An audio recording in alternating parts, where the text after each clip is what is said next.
G'day guys, Andrew here from HOMElife Pods.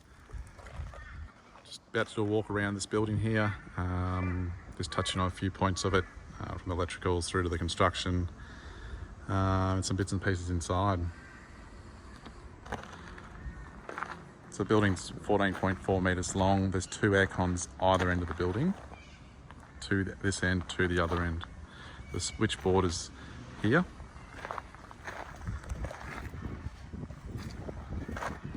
Now we've rewired this switchboard that requires 240 volt single phase and 50 amps, and that's sufficient to run all the rooms. The brand new 315 litre electric hot water system, and bar fridges to each room and kettles.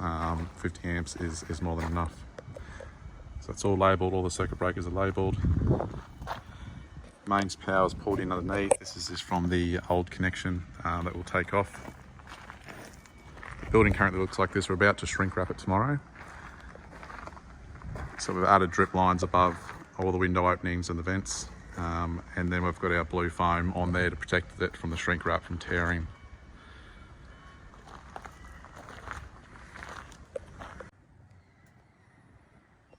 So all the air cons are split systems. This end we've got two new ones, so we've tested and serviced all the air cons. We've got two new Toshiba's, this end 2.4 kilowatt reverse cycle.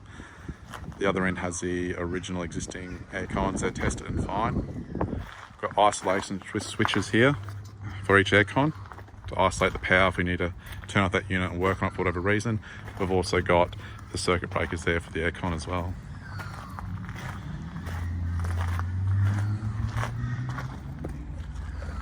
So on the rear of the building is the gutters.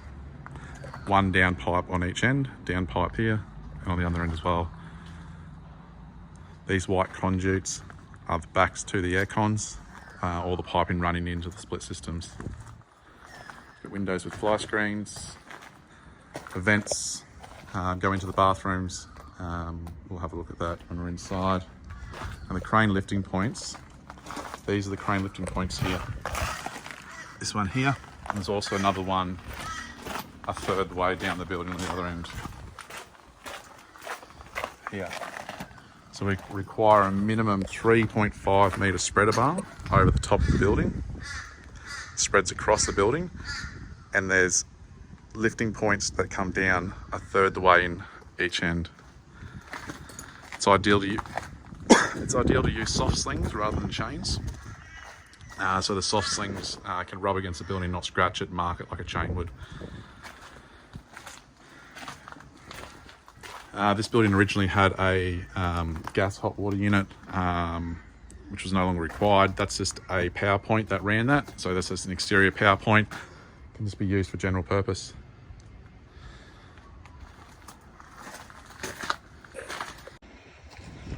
So we're still just making our way around the building.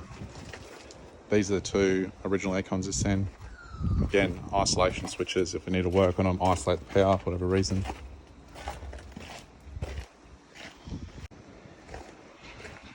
So as we're just around the face of the building, again, here's our lifting points. There's one here.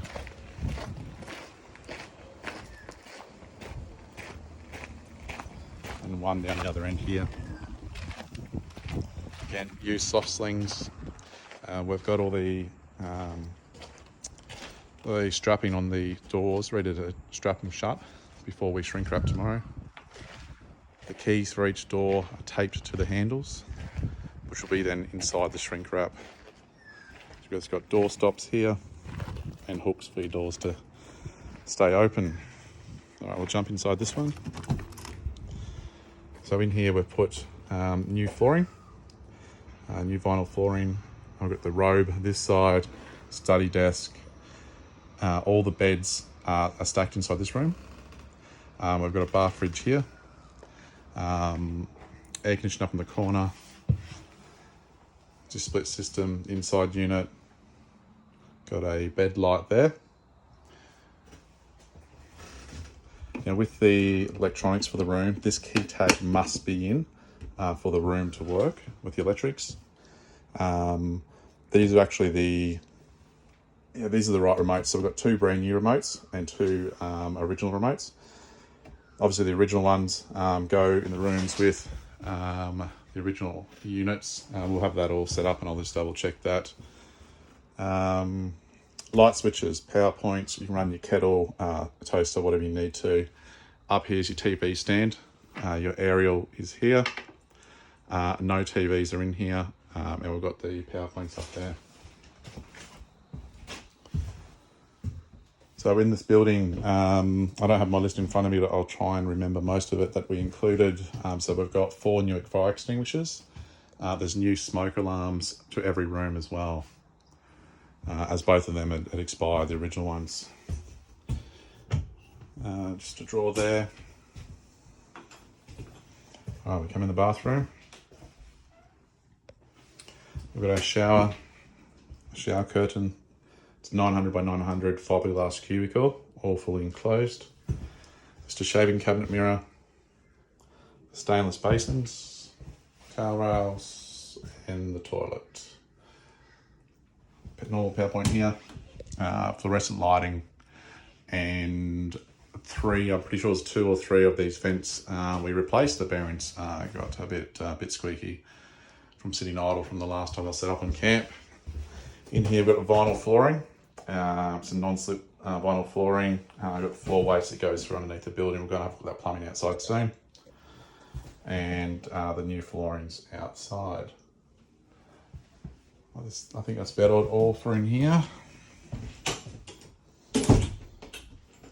We'll jump into the next room. All right, so we've packed everything off the walls in here for transport. This is the kitchen. The bench top must be in the other room, which we've cut out the sink for. This vent pipe here, this is your sewer vent.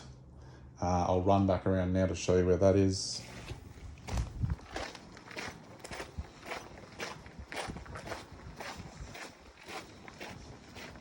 So the sewer vent, the main sewer line picks up all the bathroom outlets along the back side of this building. You can see all the outlets are pushed through the floor and they're being cut off. We'll seal them up before we go and transport. But this is where the main plumbing line runs through. This main plumbing line must have a sewer vent, which is that pipe inside the room coming up.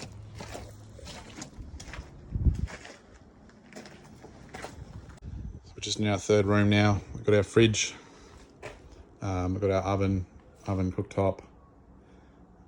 Everything's packed and strapped. 350 litre electric hot water system.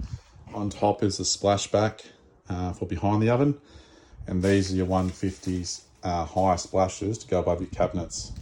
We did leave these 100mm long, so these will need to be cut down exactly to the millimetre once your cabinets together. Otherwise, if we take it off the plan measurements, we could be 5mm short. Or we could cut it to the right size and then your cabinets might grow. When I say grow, it could be a couple of mil longer when they're actually installed to what the plans show. So it's best to leave these longer, cut this to size once you measure it on site. So you've got the new floor in here, same setup again, robe, desk, bathroom. Go in there quickly. I'll have to get the key to unlock that one.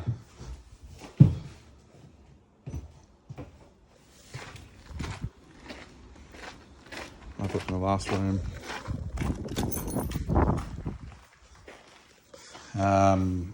2 3.5 kilowatt Toshiba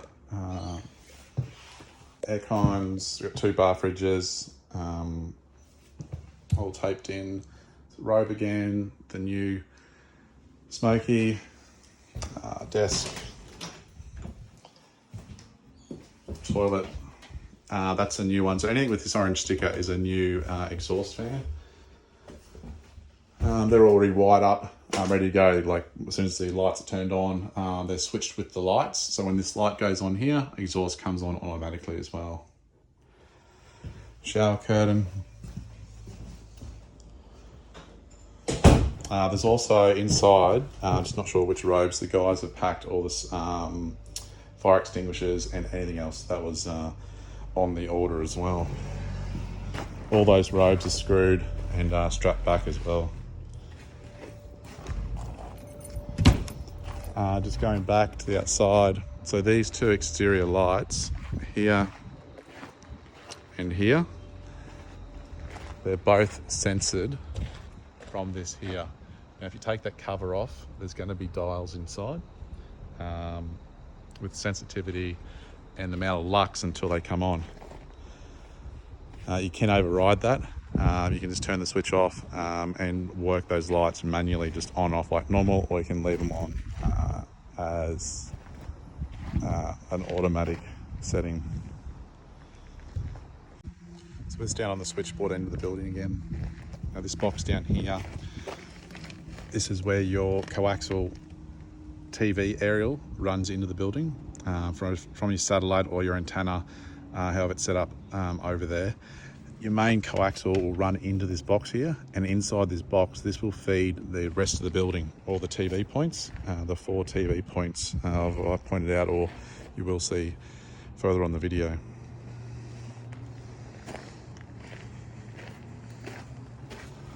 Now underneath the building,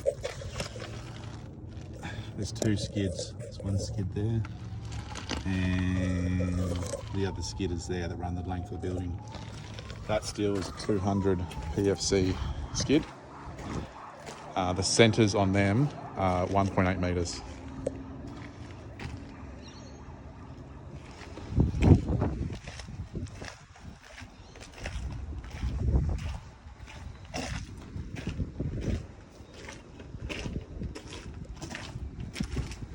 Just in regards to the sewer that gets connected up on site over there, so we have all our outlets underneath.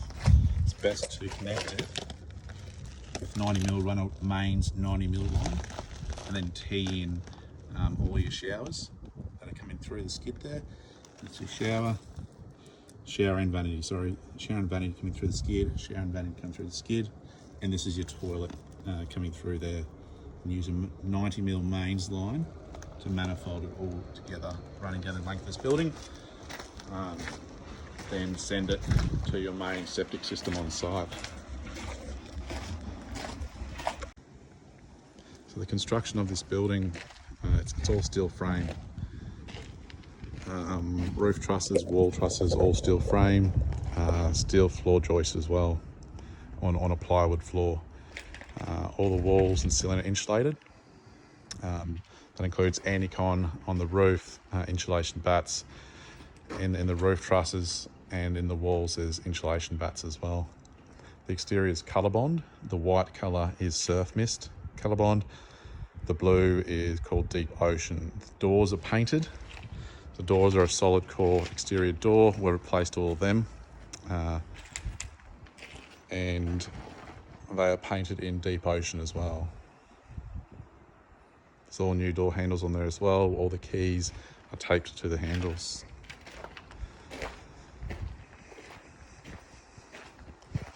The product inside, the interior lining on the walls, is called polyply. It's a 3.2mm ply sheet with a polyfilm face on one side. It's easy to wipe down and acts as extra bracing as well when it's screwed to the steel frame.